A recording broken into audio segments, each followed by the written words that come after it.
और ये बात कही जा रही है कि कांग्रेस ने उन्हें पूरी तरह नज़रअंदाज कर दिया। थोड़ा जोर से। इब्राहिम साहब हमारे सीनियर लीडर हैं और आए दिन बीच बीच में ऐसी बात करते हैं जब थोड़ा बहुत जज्बाती शख्सियत है, तो जज्बात में आकर ऐसा कहते हैं, लेकिन मुझे उम्मीद है कि वो कहीं छोड़ के नहीं जाएंगे, हमारे साथ रहेंगे।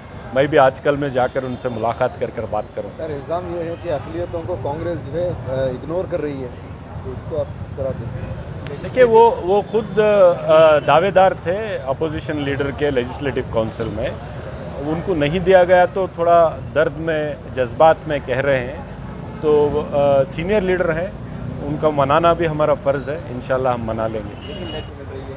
नहीं, देखिए, मुस्लिम वर्किंग प्रेसिडेंट हैं सलीम अहमद साहब हैं, हम सब पार्टी के पेश आकर काम करने वाले लीडर्स हैं, कई बड़ा प्लेटफॉर्म हमको भी दिया जाता है। तो ये आज ज़रूरी क्या है, फ़िरका परस्त ताकतों को हराना।